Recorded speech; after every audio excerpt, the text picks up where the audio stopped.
म्हणजे कौतुक म्हणून नाही, आजवर हजारो शिवजयंतीच्या कार्यक्रमांना गेलो, पण मी आजवर पाहिलेली सगळ्यात मोठी शिवजयंती ही या नाशिकमधली.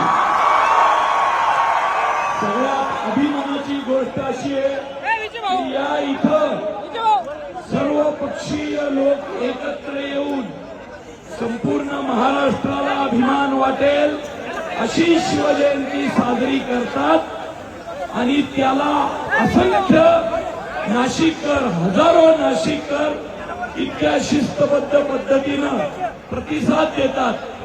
त्यामुळं मी माझ्या चित्रपटातला एकच संवाद या निमित्तानं इथं म्हणेल, 2-2 वर्ष स्वराज्यात पाऊस नाही पडला तरी थंडीच्या दवावर ज्वारी बाजरी काढणारी जाते आपली.